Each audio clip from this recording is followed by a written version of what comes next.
Florida, Valle del Cauca, Colombia, a la Normal número 4, Ciudad Nezahualcóyotl, Estado de México, a la Universidad Autónoma Benito Juárez de Oaxaca, el Instituto de Ciencias de la Educación y, como siempre, por webcast, el Centro Africano de Investigación en Educación en Mali, África, que nos acompaña el doctor Nowon Sidibe, coordinador nacional de la Red de África Occidental y Central de Investigación para la Educación.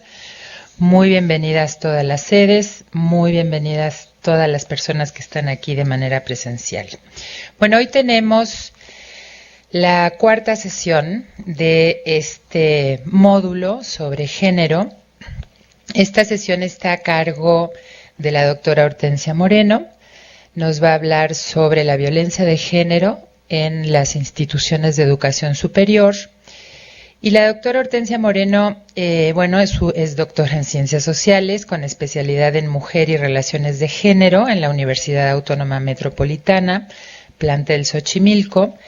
Su tesis doctoral, Orden Discursivo y Tecnologías de Género en el Boxeo, fue galardonada con el primer lugar en la quinta emisión del concurso de tesis de género Sor Juana Inés de la Cruz 2010, convocado por el Instituto Nacional de las Mujeres.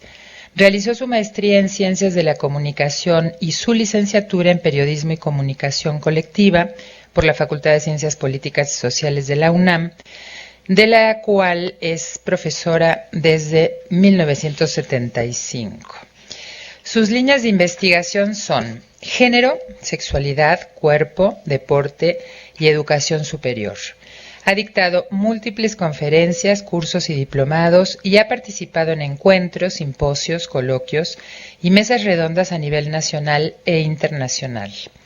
Actualmente imparte la asignatura Gobierno, Derechos Humanos y Género en la Facultad de Ciencias Políticas y Sociales y coordina el seminario de investigación Otras rutas del feminismo en México en el siglo XXI en el Programa Universitario de Estudios de Género de la UNAM.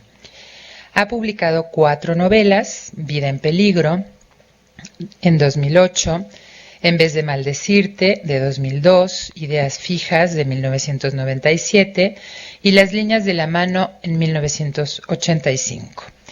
Sus diversos relatos y ensayos han sido publicados en revistas tales como Revista de la Universidad Nacional, Gaceta del Fondo de Cultura Económica, 7, Nexos, Territorios y Debate Feminista, así como en el diario 1+1 y en el suplemento cultural Sábado. Entre sus publicaciones académicas se encuentran Intrusas en la Universidad, en colaboración con Ana Buquet, Araceli Mingo y Jennifer Cooper, así como el papel de la legislación internacional en materia de género en la reforma de las instituciones de educación superior, el caso de la Universidad Nacional Autónoma de México, junto con Ana Buquet. Como ven, trabajamos juntas muchas veces, y Educación, aportes para la discusión jurídica. Muy bien, querida doctora Hortensia Moreno, te cedo la palabra. Muchas gracias, buenas tardes. Voy a comenzar con esta presentación. Les debo advertir que el tema de violencia no solamente no es mi tema principal, sino que además es un tema extremadamente complicado, y es complicado también en el feminismo, es decir, no hay una postura homogénea ni de consenso, yo creo que en ningún campo de las ciencias sociales respecto de ningún tema, pero este tema es particularmente polémico, y es particularmente polémico en el espacio del feminismo. Entonces, bueno, la discusión está abierta y yo querría que comenzáramos con un enfoque que es un enfoque polémico precisamente. Esto es una presentación colegiada también con nuestra compañera, la doctora Araceli Mingo, que no pudo estar hoy, pero bueno, está preparado, digamos, en conjunto, trabajamos como equipo de investigación. Y bueno, yo empezaría diciendo que ya desde su definición el tema de la violencia es complejo, no tiene una definición, digamos, unívoca, sino que hay diversos acercamientos Y el más importante, el que a mí me parece que es el que quiero relevar en esta discusión, es el que habla acerca de la violencia como este uso de la fuerza que tiene que ver con la situación de sujetos sociales que se encuentran, digamos, en conflicto en general.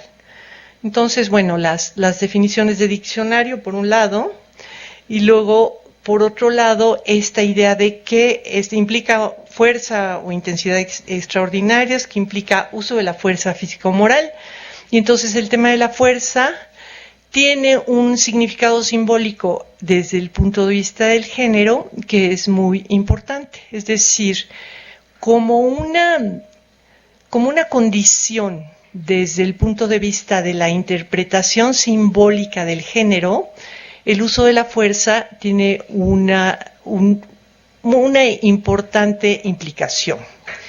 Hay un investigador que se llama Georges Vigarello, es francés, trabaja sobre temas del cuerpo, y en un libro muy bonito que se llama Historia de la Belleza, él dice que en el Renacimiento, en el orden simbólico, se establece una repartición de atributos a los hombres y a las mujeres, en donde a partir solamente del Renacimiento y no antes, se atribuye la belleza como el atributo fundamental de las mujeres y la fuerza como el atributo fundamental de los hombres. Esto significa que antes del Renacimiento no está dada esta repartición de papeles, es decir, antes del Renacimiento todavía se puede pensar que una persona del sexo femenino puede tener como atributo la fuerza y una persona del sexo masculino puede tener como atributo la belleza. El Renacimiento en adelante y por supuesto la modernidad van a ver este cambio sustantivo en términos de significación. Y esto tiene que ver con el cuerpo, es decir, de qué forma se construye imaginariamente el cuerpo de hombres y el cuerpo de mujeres, a partir de esta idea de que el cuerpo de los hombres es un cuerpo que puede hacer uso de la fuerza, cuya principal función es esta del uso de la fuerza, y que tiene que ver con la agresividad y, por supuesto, con la violencia. Desde luego, la violencia tiene una enorme cantidad de usos y yo creo que hay que recordar que la violencia ocurre siempre en contexto. Es decir, creo que hay un error conceptual cuando se habla de la violencia como si fuese una fuerza ciega. La violencia es siempre, de alguna manera, un último recurso. A nadie le gusta la violencia siempre es precisamente violenta, digamos, para decirlo de una manera vulgar, pero con lo que tiene que ver es con que funciona como la posibilidad de resolver conflictos, pero también funciona en los otros renglones que yo he apuntado aquí, que tienen que ver, por ejemplo, con oprimir o apropiarse o imponer o expulsar u obligar o deshacerse inclusive de personas y grupos. Históricamente sabemos que la violencia ha sido uno de los métodos de abordaje de las relaciones sociales que se imponen en ciertas épocas y en ciertos contextos de manera cultural aceptable o relativamente aceptable. Y bueno, hay un autor que también es muy importante revisar, que es Norbert Elias. Norbert Elias, que escribió uno de los libros de sociología más importantes del siglo XX, que se llama El proceso de la civilización, expone en este trabajo absolutamente fantástico e imprescindible la hipótesis de que la modernidad trae consigo una modificación en nuestros hábitos de sentimientos, de afectos, de emociones y de relaciones sociales, en que empezamos a usar menos la violencia, en que empezamos a tener una menor tolerancia a la violencia. Ciertamente lo que él describe en la Edad Media es un campo de batalla, es decir, un lugar donde la posibilidad de relacionarse socialmente está dominada por la guerra. la guerra, digamos que sería como el principal vehículo de las relaciones económicas, de las relaciones políticas y de las relaciones sociales. Y las condiciones de desigualdad social están garantizadas a partir de Unified Conferencing. Perdón, no sé qué dijo, pero bueno. Entonces, la Edad Media, en comparación con la modernidad, si nosotros hacemos una comparación de tipo estadístico, es posible verificar que la violencia en la modernidad ha disminuido. Ha disminuido no solamente en términos de nuestros sentimientos respecto de la violencia, sino inclusive en términos de la posibilidad del uso de la violencia como solucionador de conflictos o como posibilidad de imposición de la fuerza de los más fuertes sobre los más débiles. Digamos que esta idea de que la ley del más fuerte no es una ley justa, es una idea de la modernidad, es una idea de la Ilustración. E independientemente de que se cumpla o no en todos los casos, lo cierto es que en la modernidad tenemos una opinión diferente de la que se pudo haber tenido en la Edad Media. Y ciertamente, si nos vamos todavía más atrás, es decir, si nos vamos antes de la invención de la agricultura, la evidencia de los arqueólogos es que la época de la prehistoria fue entre los humanos extremadamente violenta. Está todo más o menos documentado en varios trabajos. Hay un autor que se llama Pinker, que habla de cómo en efecto hay una curva de disminución de la violencia aplicada a las personas. Y bueno, digo, si ustedes lo piensan simplemente en términos de opinión y de sensibilidad, pues es obvio que en la modernidad tenemos condiciones de violencia diferentes que las que había antes. Y eso, bueno, ya es importante por lo menos discutirlo. Ciertamente sigue existiendo el recurso de la violencia, pero no existe como el único recurso de solución de conflictos o no como el recurso privilegiado de solución de conflictos o de imposición o de explotación. Es decir, cada vez es menos aceptable a pesar de que sigue existiendo, por supuesto, violencia para explotar, controlar, someter, sujetar, suprimir o usar a alguien como un medio. Y eso, bueno, es una cuestión de discutir precisamente porque ahora tenemos los elementos conceptuales que nos permiten contrastar las épocas y que nos permiten oponernos a la idea de que la violencia sea un recurso al que hay que llegar o no. Y bueno, todavía yo insistiría, esta es una idea mía que yo reivindicaría, que es la de que la violencia siempre es como el último recurso. Es decir, se llega a las manos ya cuando no hay manera de negociar, digamos. Pero bueno. Entonces, por un lado tendríamos toda esta carga cultural respecto de la violencia, en que identificamos la violencia como rapiña, explotación, sometimiento, control, coacción, etcétera. Todo lo que tiene que ver con la subordinación, la conquista, y que, insisto, en la modernidad existe este arsenal teórico que nos permite poner en duda que esto sea legítimo. E inclusive se habla de una distinción entre la violencia legítima y la violencia ilegítima, y bueno, ahí estaría toda la teoría del Estado de Weber y también que la suscribe Elías, que tiene que ver con la configuración del Estado como el gestor, como el administrador de la violencia, como aquel que tiene el monopolio de la violencia legítima y que la va a sustraer de la ciudadanía o de la población en general para que los problemas sean resueltos cuando se tiene que llegar al recurso de la violencia, pero siempre por estos aparatos del Estado que serían los que se encargan precisamente de administrarla, de gestionarla. En todo caso, hay otra lectura de la violencia. Esta es una lectura, vamos a decir, una lectura moral de la violencia, porque la violencia nunca tiene una sola cara. Y aquí yo quiero que traten de retener esta idea de los usos de la violencia porque están presentes en el problema que vamos a revisar respecto a la educación superior. Entonces, hay usos de la violencia que se reivindican como usos legítimos de la violencia porque son de violencia defensiva, ¿no? O sea, no es solamente yo te ataco y te robo y te quito tus cosas y te mato, sino que hay una reivindicación del uso de la violencia para defender la propiedad, para proteger la vida, para proteger a la comunidad, para defender a la patria, por ejemplo, para defender la moral, para defender las costumbres, la religión, para conservar, para impedir una invasión, por ejemplo. Digamos que todas estas formas de violencia son aquellas a las que nos veríamos obligados en el momento en el que nos ponen así entre la espada y la pared y que tenemos que responder de manera proactiva para defendernos.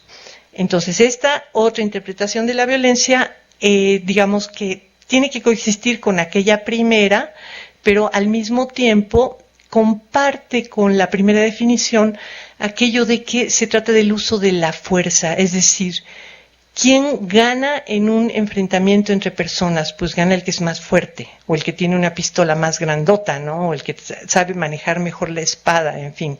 Ustedes pongan la situación que les parezca más correcta y van a ver que en toda la cultura occidental hay una mistificación de la violencia también, es decir, hay una mitologización que tiene que ver con la presencia de estos héroes mitológicos, relativamente mitológicos o mitologizados, que serían aquellos fuertes que nos defienden de los malos, ¿no? Y entonces están, bueno, Superman, por supuesto, y está Batman, y Don Quijote de la Mancha, ¿no? O sea, está ese ser que es puro y que es bueno y que su uso de la violencia se legitima en la defensa del bien, ¿no? Y eso, pues, desde luego genera cultura y genera nuestra propia percepción acerca de la violencia. Yo diría, y esto es un poco, digamos, es un poco enigmático, la violencia es performativa, yo voy a sostener que es acción, es discursiva, tiene sentido social, ejerce un poder compulsivo, es reiterativa y referencial, está ritualizada y tiene consecuencias. Todo esto no lo voy a discutir en esta ocasión y debí haber borrado la lámina, pero bueno, porque no me va a dar tiempo. Ahora sí, lo que quiero es entrar al tema de la violencia de género. Tengo problemas con la definición de la violencia de género. Son problemas, digamos, un poco personales. Y entonces aquí yo voy a confrontar definiciones acerca de la violencia de género, porque me parece que hace falta hacer una reflexión que va más allá del problema de la violencia en contra de las mujeres. Creo que es importante hacer la distinción entre la violencia en contra de las mujeres y la violencia de género. Creo que no son lo mismo y creo que hay un componente de género en la violencia que es muy importante investigar. Entonces, bueno, en general se habla de violencia de género y hay una, por lo menos, ambigüedad, si no es que muchos sentidos implicados.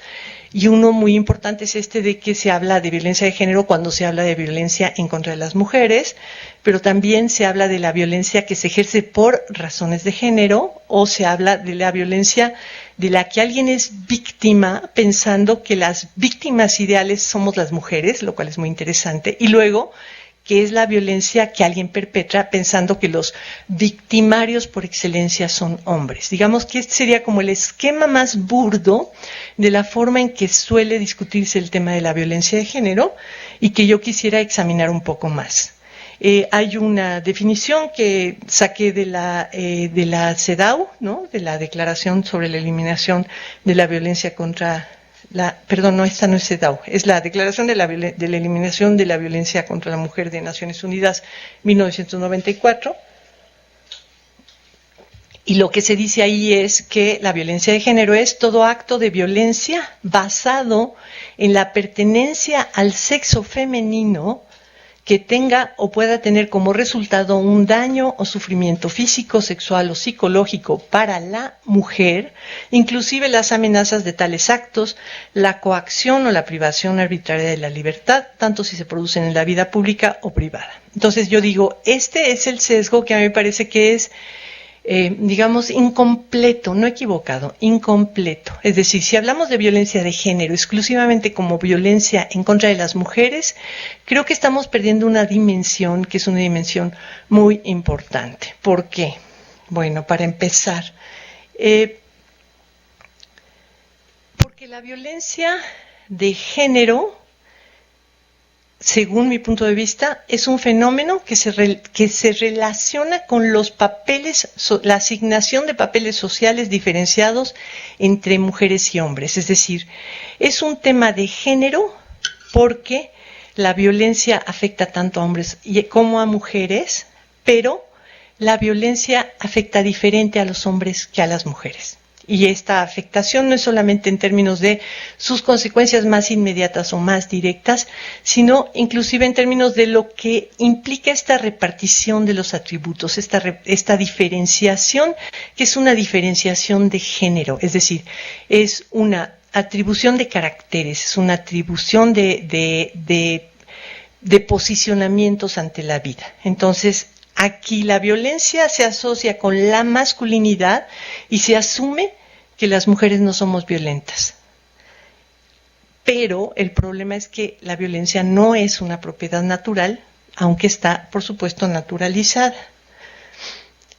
Para explicar por qué considero que hablar de violencia de género como si fuera solamente violencia en contra de las mujeres, voy a utilizar varios indicadores de violencia. Estos son los indicadores más crudos. Son indicadores estadísticos, son indicadores demográficos y lo que nos muestran es el panorama de esta repartición, es decir, cuáles son los efectos, cuáles son los resultados del hecho de que a las mujeres se nos considere no violentas y a los hombres se les incluso obligue a ser violentos. Bueno, los indicadores que uso son, por un lado, las diferencias en la esperanza de vida media al nacer, luego las tasas de mortalidad violenta y por último las tasas de participación en actos de violencia. Respecto a la esperanza de vida media, aquí hay que preguntarse algo muy seriamente y es ¿cuál es el factor que determina la diferencia entre hombres y mujeres en la esperanza de vida media al nacer? Como ustedes saben, es una medida demográfica y en prácticamente todas las poblaciones, excepto algunas de las que tampoco voy a hablar, pero bueno, la mayor parte de las poblaciones actuales del planeta Tierra, hay una diferencia en la esperanza de vida media que iría entre los 5 y los 7 o más años entre mujeres y hombres. Es decir, las mujeres tenemos mayor probabilidad de longevidad que los hombres. Fíjense, entre 1990 y 2013, por lo menos, esta diferencia nunca es menor de 5 años en México y aunque tiende a disminuir, parece que de pronto repunta. Si se dan cuenta, 5 años, o sea, las mujeres tenemos la probabilidad de vivir alrededor de 5 años más que los hombres. Ustedes seguramente tienen más personas longevas del sexo femenino que del sexo masculino y esto es una ley demográfica. Fíjense qué interesante, de 90 a 13, ahí estarían las diferencias en la columna de hasta el lado derecho, en 90 la diferencia era de 7 años, y luego, bueno, va disminuyendo y lo que quieran, pero no baja de 5 años. Pero lo paradójico es que, fíjense, entre los 0 y los 14 años de edad hay más hombres que mujeres, es decir, demográficamente nacen, por cada 100 mujeres, nacen 104 hombres y se van muriendo, o sea, entre los 15 y los 29 ya nomás quedan 97 de esos 104, de entre los 30 y los 59 ya nomás quedan 93 y de los 60 o más, pues ya nomás quedan 84, lo cual explicaría por qué es tan difícil encontrar novio a esta edad. Pero bueno, fuera de eso, lo cierto es que los hombres y las mujeres tenemos patrones diferenciados de mortalidad. Y esta es una pregunta interesante porque hay que preguntarse en qué consisten esos patrones. Fíjense, mueren más hombres que mujeres en todos los grupos de edad, excepto en el último, el de 65 años y más, porque de los de 65 para adelante, pues ya todo el mundo se va a morir. O sea, si fuéramos inmortales, quién sabe cómo sería. Pero ciertamente en el último grupo de edad, que está muy dominado por mujeres, pues sí, ahí sí ya mueren más mujeres que hombres, pero por escasez de los hombres. Antes de los 65, en todos los grupos de edad siempre mueren más hombres que mujeres. Luego, las principales causas de muerte son diferentes entre hombres y mujeres. Y por último, la violencia figura, fíjense, la violencia figura como causa de muerte mucho más frecuentemente para los hombres que para las mujeres. Hay un grupo de autores que trabajan la masculinidad y la violencia. Uno muy famoso que se llama Kaufman tiene esta teoría de que la violencia es una forma expresiva de la masculinidad que se ejerce en contra de las mujeres, pero también se ejerce entre los hombres en contra de otros hombres, e inclusive se ejerce por los hombres en contra de sí mismos. ¿En qué sentido? Fíjense, primero yo reflexionaría acerca de qué significa muerte violenta. Simplemente significa morirse como de algo de algo que se podía evitar, digamos, ¿no? O sea, morirse violentamente significa no morirse por enfermedad, no morirse por vejez, morirse por una causa que hubiera podido ser evitable, que además es una causa pues un poco fea. Demográficamente se clasifica como muerte violenta la que se da por agresiones, por accidente o por lesiones autoinfligidas, es decir, eso lo decimos coloquialmente como suicidio, ¿no? Entonces, veamos. Ahí está una tabla que dice cuáles son las causas de muerte en México de hombres y mujeres en todos los grupos de edad, para que vean, en fin, que en general siempre mueren más hombres que mujeres, ¿no? Y luego, aquí están las muertes violentas. Estamos en 2011, pero no ha cambiado mucho el panorama, de hecho tiende a ponerse cada vez peor, pero bueno. Lo cierto es que, si ustedes ven la columna de hasta la derecha, que sería la relación entre hombres y mujeres, lo que van a ver es que entre todas las causas siempre muere un poquito más de hombres que mujeres, 1.29, pero cuando se trata de muerte violenta, que son accidentes, agresiones y lesiones autoinfligidas intencionalmente, vemos que en accidentes por cada mujer mueren 3.33 hombres. En lesiones autoinfligidas mueren, en el total de la población estamos diciendo, 9 hombres por agresiones, 9 hombres por cada mujer, y luego en suicidio 4.22 hombres por cada mujer. Yo creo que estas cifras nos obligan a preguntarnos qué está pasando respecto de la muerte violenta. Es decir, a mí me inquieta mucho el tema del accidente, ¿sí ven? ¿Por qué? Porque la muerte accidental sería como que todos estamos más o menos en el mismo ámbito, en el mismo ambiente, pero ¿por qué mueren más hombres que mujeres en accidentes en México en todos los grupos de edad? ¿Por qué mueren más hombres que mujeres en accidentes de tránsito en todos los grupos de edad?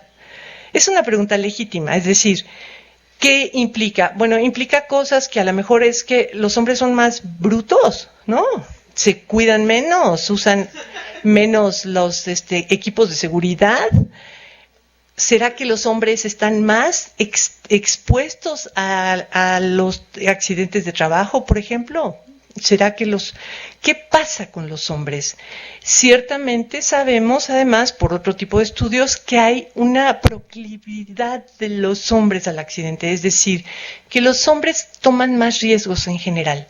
Y toman más riesgos del tipo de, por ejemplo, manejar en estado de ebriedad, de manejar a altas velocidades, o de pegar brincos, o de hacer cosas tales como, pues sí, jugar deportes de alto riesgo, por ejemplo, ¿no?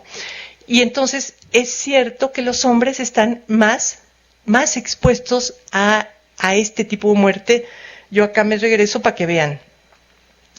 Por cada accidente, por cada 3 accidentes, 3 y 1/3 accidentes de hombres, hay uno de mujer. ¿Sí ven? O sea, sí es una cantidad bastante considerable. Luego estaría, por supuesto, el tema de la violencia. Fíjense qué interesante. En el grupo de 15 a 24 años, la violencia es la primera causa de muerte, tanto para hombres como para mujeres. A ver, quiero que piensen esto lógicamente.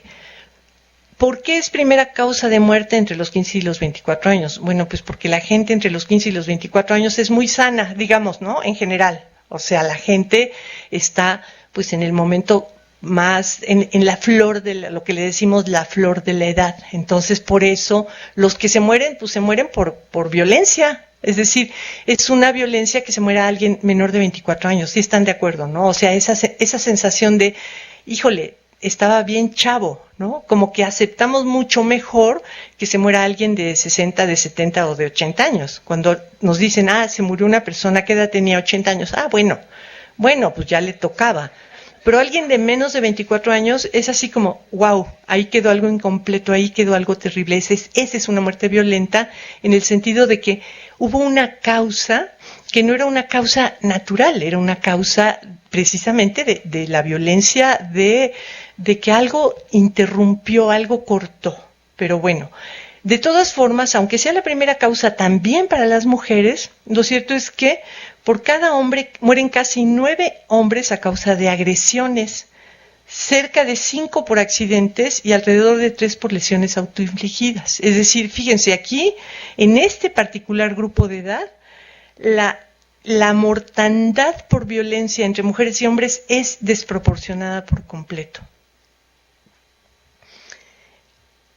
En el grupo de 25 a 34 años todavía es más tremendo, ¿no? O sea, estos son los números, digamos, los números brutos, pero fíjense, en el grupo de 25 a 34 años de edad es donde encontramos la diferencia más pronunciada entre mujeres y hombres.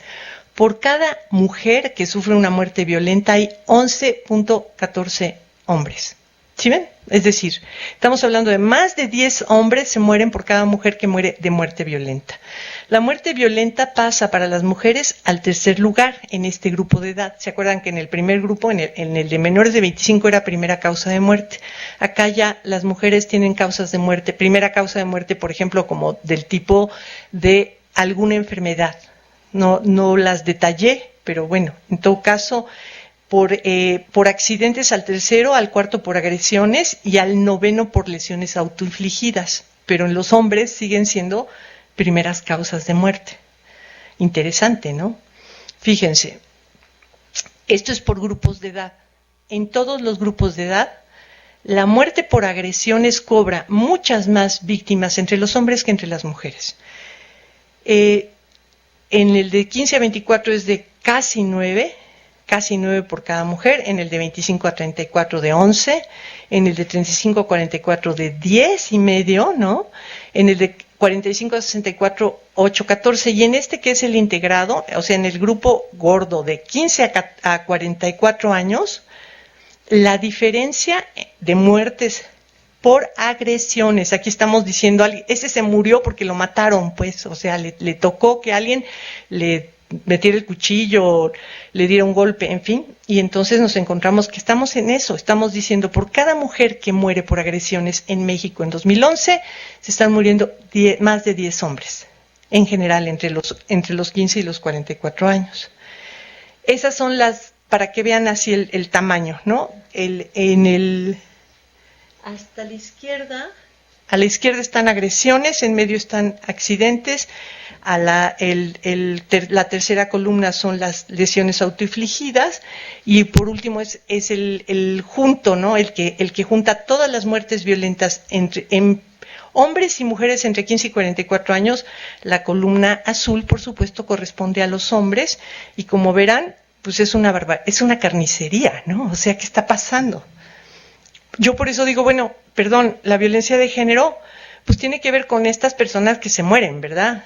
Pero además tiene que ver con cómo estuvo el rollo. Fíjense, hay un reclamo que está presente, hagan de cuenta, en redes sociales, ¿no? O sea, ustedes ven Facebook y cuando las feministas se nos ocurre poner algo sobre que hay violencia en contra de las mujeres, entonces alguien dice, sí, pero también hay muchos hombres que se mueren porque los matan las mujeres. Y ahí lo que hay que contestar es sí, también hay mujeres que matan, no lo dudo, pero la enorme mayoría de los perpetradores de estas agresiones de las que estamos hablando son hombres. Por eso es importante este indicador, es decir, la participación en actos de violencia está tremendamente dominada por los hombres. hay fenómenos que son importantes también de recuperar. Es decir, hay datos de que empieza a crecer también el número, la proporción de mujeres que participan en actos delictivos y en actos violentos. Pero de todas formas, aunque vaya creciendo, la proporción siempre es impresionante. Entonces, sabemos por los datos estadísticos que les voy a presentar ahorita a continuación, que los hombres son considerablemente más peligrosos que las mujeres en todos los grupos de edad. Pero también hay edades críticas en términos de criminalidad. Entonces vean esto. Estos son los arrestos estimados de hombres y mujeres por edad en 2010 en Estados Unidos. Tengo datos de Estados Unidos porque de México no encontré, pero bueno, entonces en el grupo de edad de 18 años y mayores es la columna de hasta arriba, por supuesto la barra azul es de los hombres. En medio es menor de 18 años y acá está el acumulado. Ciertamente, como verán, también se arresta más hombres porque son más hombres los que están en el asunto de el trabajo delictivo, digamos, ¿no? En general. Aquí tenemos datos de Chile. La curva azul es la de los hombres y la curva roja es la de las mujeres.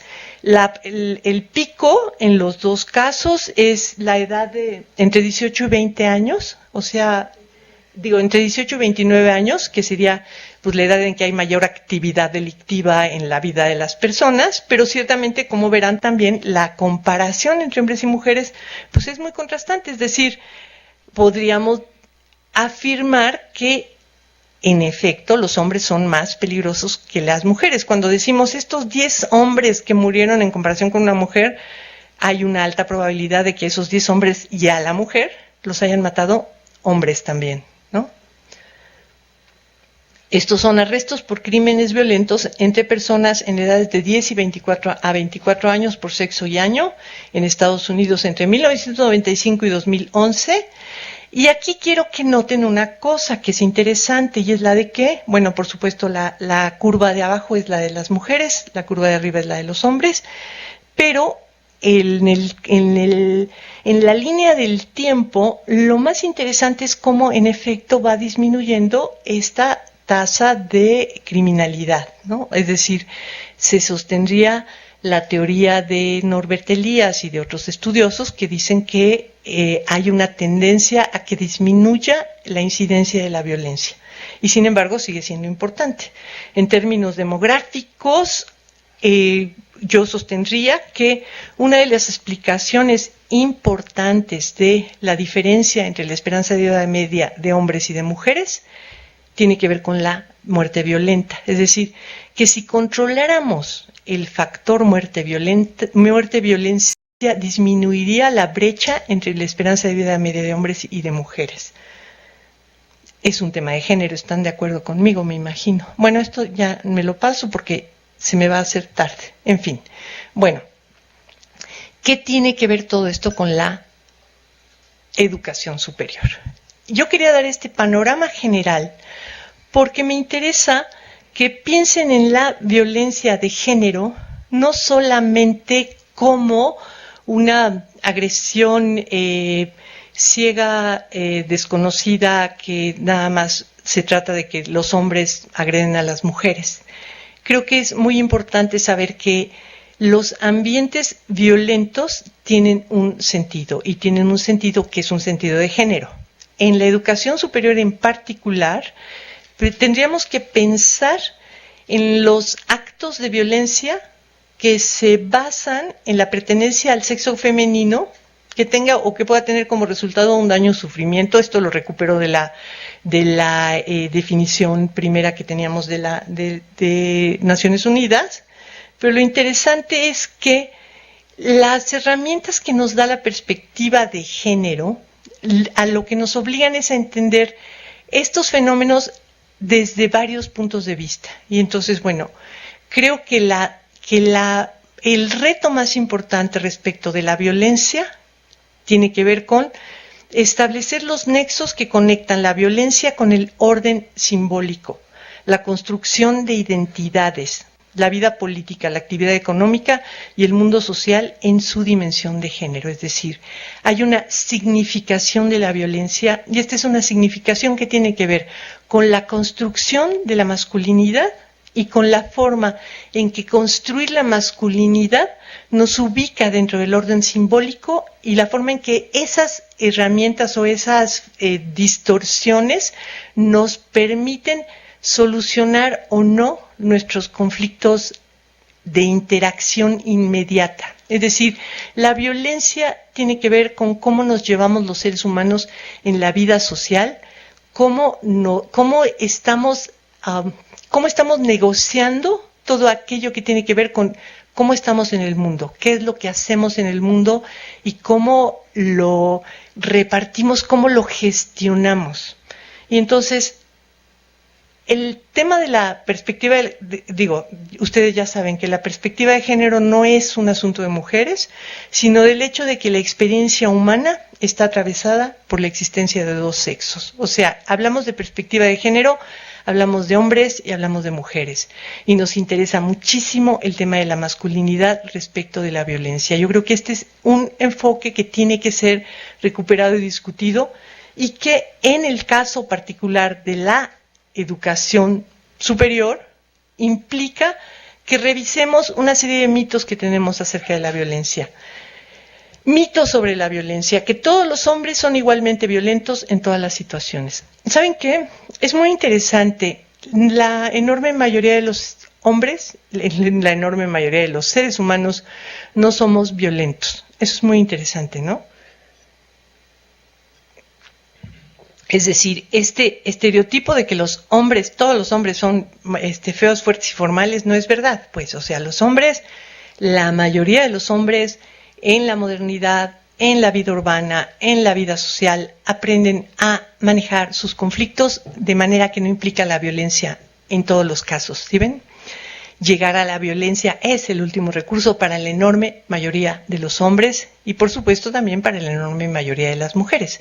Eso no quiere decir que no seamos capaces de violencia, quiere decir que tenemos, y esto lo revisa Norbert Elias con muchísimo cuidado y detenimiento, hemos producido formas de organización de nuestras emociones y de nuestros sentimientos que no nos permiten darle rienda suelta a la violencia. Y hemos producido también mecanismos de desfogue de la violencia, hagan de cuenta como tipo los deportes, en fin, ir a ver películas de terror y de guerra y ese tipo de cosas. Y ciertamente, aunque existe el componente de la violencia como parte de nuestro imaginario y como parte de nuestro orden simbólico, lo cierto es que no es verdad que todos los hombres son igualmente violentos en todas las situaciones.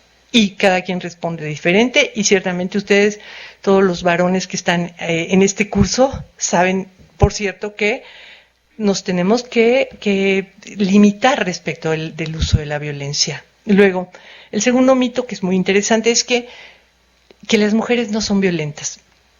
Perdón, las mujeres podemos ser violentas. Es decir, la capacidad de la violencia está en el conflicto mismo y en las formas en que los seres humanos estamos respondiendo ante el conflicto. ¿Qué les diré yo? Se puede crear situaciones de violencia con el animal más pacífico que se les ocurra. El ratoncito más chiquito puede llegar a ser empujado a responder violentamente. Entonces, no es verdad que las mujeres no seamos violentas por naturaleza. Seguramente somos menos violentas que los hombres, sí sostendría yo, los hombres demográfica, estadísticamente son más peligrosos que las mujeres, pero eso no quiere decir que una mujer no pueda ser violenta. Y ciertamente yo les decía hace un ratito que hay esta modificación en términos de la proporción de mujeres que participan en hechos violentos y está creciendo seguramente también en relación con que la participación de hombres en hechos violentos está disminuyendo. No me refiero a México ahorita porque estamos en un caso especial, pero digamos en términos estadísticos mundiales, globalmente, ciertamente sí ya tenemos más mujeres delincuentes de las que teníamos hace 20 años. Entonces eso es interesante. Luego, otro mito que a mí me parece que es importante revisar, que la violencia no tiene sentido. yo creo que es una manera de no entender la violencia. La violencia tiene sentido y la violencia tiene un sentido social y de organización de la vida que es muy importante. Y luego, esta idea de que las mujeres somos violentadas por el solo hecho de ser mujeres, que es una discusión que tendríamos que dar, pero que a mí me parece que es un mito nocivo inclusive para el feminismo. Es decir, hay que entender cuál es el sentido de la violencia que se ejerce en contra de las mujeres. Aunque no entendamos por qué el feminicidio, tenemos que empezar a buscar por qué está pasando esto. Es decir, hay la hipótesis de que muchas veces lo que está ocurriendo cuando se asesina a una mujer de manera terrible y se deja su cadáver en un desierto, lo que está ocurriendo es que alguien le está mandando un mensaje a otro y ahí hay un sentido. Y ese es un sentido que tenemos que entender. No que lo tengamos que aceptar ni que nos parezca que sea una buena manera de mandar cartas, pero ciertamente no es azaroso, o sea, no es, ay, pasó así porque quién sabe por qué. En fin, bueno. Si aceptamos que la experiencia de la violencia es diferencial en función del sexo de quien la ejerce y en función del sexo de quien la absorbe, entonces, fíjense, es interesante, y esto está en todos los estudios de psicología que hablan sobre agresión, y es que la agresión ha demostrado ser la diferencia de género más consistente. Está presente en todas las culturas donde esta conducta ha sido estudiada. Eso es muy interesante, es decir, tan es así que hay postulados de la psicología experimental y de diferentes corrientes de la psicología que dicen que los hombres y los machos en general son violentos por naturaleza. Aquí es donde estaría la naturalización. Yo no creo que haya nada natural en los seres humanos. Eso diría Foucault, ¿no? O sea, Foucault dice, no hay nada natural. Pero, fíjense qué interesante, la reflexión de Connell, que es una feminista que ha trabajado mucho el tema de las masculinidades, y ella dice, las definiciones patriarcales de feminidad, como la dependencia o el temor, cuentan como un desarme cultural que puede ser tan efectivo como uno de tipo físico. Es decir, cuando a las mujeres se nos define como incapaces para la violencia, también se nos está construyendo como cuerpos que estamos desarmados. Este desarme es, no tenemos armas para defendernos en contra de las agresiones del que se postula como nuestro superior físico, como nuestro superior numérico, digamos. Otra reflexión. Este es de Bourdieu. La violencia no es solamente la violencia física, la violencia que se ejerce abiertamente, sino que también hay una violencia, dice Bourdieu, amortiguada, insensible e invisible para sus propias víctimas, que se ejerce esencialmente a través de los caminos puramente simbólicos de la comunicación y del conocimiento, o más exactamente del desconocimiento, del reconocimiento o en último término del sentimiento. Y aquí Bourdieu se está refiriendo precisamente a la situación de las mujeres, estas mujeres desarmadas, que no solamente están desarmadas e indefensas, sino que aceptan su situación de subordinación como algo no solamente inevitable, sino como algo agradecible. Una última cita, que sería la de las masculinidades dominantes. Esto lo dice otro feminista que estudia masculinidades, que se llama Seidler, y dice, dentro del marco de las masculinidades dominantes, blancas y heterosexuales, los varones aprenden a dar por supuesta su superioridad. Esto va aparejado con un fuerte sentido de autoridad, a partir del cual los varones pueden sentir que tienen el derecho de ser oídos y también escuchados. El tema de la supremacía. ¿Qué quiere decir supremacía desde el punto de vista del género? Quiere decir la construcción simbólica de una superioridad natural entre comillas, por supuesto, de los hombres sobre las mujeres, que está presente en prácticamente todas las culturas y las situaciones históricas que conocemos y que en el momento actual, a partir de la modernidad, empieza a verse cuestionada. Se cuestiona que por el solo hecho de ser hombre, alguien sea superior a una mujer en todos los sentidos. La supremacía se ha construido precisamente como la idea contraria, o sea, quiere decir que todos los hombres sienten que son superiores a las mujeres porque las mujeres son inferiores, es decir, son más chiquitas, son tontas, son débiles, son indefensas, hay que tutelarlas, no hay que dejarlas que voten, no hay que dejarlas salir de casa, hay que cuidarles el sexo para que no nos engañen, en fin, toda la construcción de la feminidad como inferioridad y la construcción de la masculinidad como supremacía. Fíjense, en tanto la supremacía de un sexo sobre el otro puede ser acordada a partir de una base inteligible, como el ejercicio de la violencia, se convierte en una forma de legitimidad del orden jerárquico, cuyo resultado es el ejercicio de una autoridad conferida sobre la base de un capital simbólico. Cuando yo hablo de supremacía, precisamente me estoy refiriendo a un capital simbólico. Vamos a decir, es un capital intangible. ¿Qué es lo que hace que un hombre se posicione como superior a una mujer?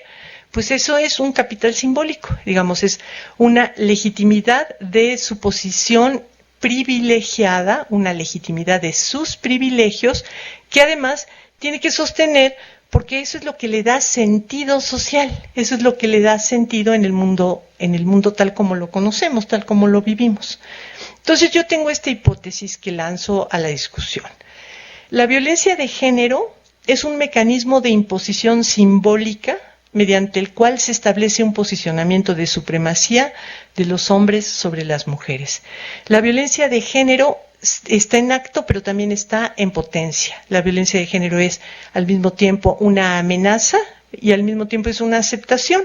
Es decir, hay una especie de pacto nunca explícito entre todos los hombres y entre ciertamente los hombres y las mujeres, en donde tenemos este acuerdo fundamental que es el de que los hombres son los dueños del universo, ¿no? O sea, los varones son los que tienen prácticamente todos los espacios de poder y todos los espacios de manejo del poder en relación con las mujeres, y las mujeres nos tendríamos que conformar con hacer bien nuestro trabajo en nuestro espacio, que es nuestro espacio doméstico. Digo, estoy hablando de manera caricaturesca y rápida porque es poquito el tiempo que tengo para desarrollar esto. Fíjense qué interesante. Pensemos en la interpretación de la violencia de género en la educación superior como un mecanismo que utilizan los hombres para detener una invasión, es decir, para recuperar, para reinstaurar un orden que se está rompiendo. ¿Cuál es este orden? Pues es el orden de que las universidades eran espacios de privilegio masculino absoluto. A principios del siglo XX las mujeres no podían ni siquiera pisar el territorio sagrado de las universidades. ¿Y qué pasó en el siglo XX? Pues que las mujeres nos metimos hasta la cocina. Estamos en todos lados, feminizamos las universidades y ahorita queremos estar por lo menos en igualdad de circunstancias. Y entonces pareciera que la violencia que se ejerce dentro del ámbito universitario tendría este pequeño sentido interesante, ¿no? De recuperar, detener la invasión, garantizar la exclusividad, mantener esa pureza de ¿qué están haciendo aquí las viejas, no? ¿Por qué están aquí metidas? Proteger el territorio, conservar los privilegios, subrayar las diferencias, porque las diferencias son las que legitiman imaginariamente pues el asunto de la superioridad, de la supremacía. La violencia en todas sus modalidades posibles está presente en la universidad. Yo creo que la menos presente, la menos evidente es la física. Es decir, esto de que, bueno, pero de todas formas está allí. Y nos tenemos que preguntar por qué pasa. Es decir, por qué de pronto hay hombres que agreden a mujeres adentro del espacio universitario. Y yo cuando estaba preparando la presentación pensaba, ¿qué ejemplo podemos poner de la violencia física dentro del espacio universitario que conozcamos todos? Y me acordé de que hay una escena muy violenta en este video que se reprodujo en redes sociales cuando una chica de prepa 9 quiso arrancarle la evidencia de que la estaba acosando sexualmente a un profesor que le estaba dando clase. Y entonces uno de sus compañeros que estaba grabando en un teléfono celular vio cómo ella le quita la prueba y el profesor la persigue. Yo insisto, él llega al recurso de la violencia como un último recurso, o sea, verdaderamente se sintió acorralado y actuó como un animal acorralado. Y entonces lo que él hace es, la persigue, la pesca, la agarra del cuello y trata de arrancarle la prueba. Y ya cuando se da cuenta de que tiene enorme cantidad de testigos, pues ya tiene que soltarla. Cuando la chica llegó a la enfermería, traía moretones, porque llegó a la violencia física. Y fíjense qué interesante, porque de lo que se trata es de cómo este profesor sentía que tenía todo el derecho de acosar a sus estudiantes y de hacer intercambio de favores sexuales por calificación. Acosar es una acción de violencia de género. Y luego la otra acción de violencia de género es, bueno, pues la pesco y la ahorco hasta que me regrese la prueba para que no me vayan a correr de la universidad. Desde luego el profesor fue corrido de la universidad. Y no sé si va a apelar y lo vamos a volver a contratar, pero bueno, por lo pronto ya se hizo un escándalo gigantesco. Luego estaría esta modalidad de la psicológica, que en lo que consiste es en que tenemos una tendencia a hacer de la burla, por ejemplo, una forma de interacción entre mujeres y hombres en ciertos ambientes universitarios. Es decir, hay momentos en donde a las estudiantes no se les toma en serio y pueden los propios profesores o los otros estudiantes, los estudiantes varones, burlarse de lo que dicen las mujeres. No solamente las mujeres, pongan por caso otros sujetos sociales que tienden a ser, digamos, feminizados con métodos violentos, por ejemplo, personas de la diversidad sexual o personas con discapacidades, en fin, personas de las que les dicen en Estados Unidos de color, digamos, ¿no? Personas no blancas, caucásicas, en fin. Una forma de violencia social, exclusión. La exclusión, aquí tenemos que trabajar como con mucho cuidado, ¿sí? Pero bueno, habría que hablar sobre todas las exclusiones posibles y pues aquí hay exclusiones que tienen que ver con el acceso de las mujeres, por ejemplo, a los puestos de representación, a los puestos de poder, a los puestos de toma de decisiones. La económica tiene que ver con la segregación y bueno, eso es una cosa que estudia la doctora Buquet y yo me imagino que la semana que viene ella la va a trabajar con mucho más puntualidad. Y bueno, yo creo que hay un tema importante respecto de la modalidad de la violencia sexual, ¿no? De la modalidad de la violencia que se expresa en el acoso, en el hostigamiento, y en actos mucho más graves como la violación, el abuso, el manoseo, etcétera, etcétera, pero que a mí me parece que si le damos demasiado peso, perdemos de vista las otras. Es decir, tenemos que ver cómo hay un interjuego que está bastante equilibrado entre todas las otras formas de violencia. Y entonces yo no me concentraría nunca solo en la violencia sexual. Me interesa, por ejemplo, esa violencia atenuada que es la de que hay profesores que emiten opiniones dentro del salón de clase donde se está haciendo este trabajo de degradación de las mujeres.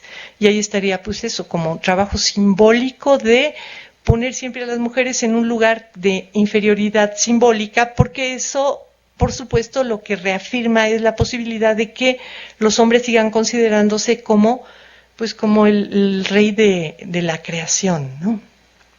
Los efectos, pues, ustedes ya los conocen, y con esto yo terminaría la exposición, si les parece bien. Muchas gracias. Muy bien, Hortensia, muchísimas gracias por tu exposición. Tenemos ya alguna pregunta que ha llegado, pero por aquí veo al coordinador. Hacemos primero un receso de 10 minutos, o sea que a las 6:20 nos vemos aquí y continuamos.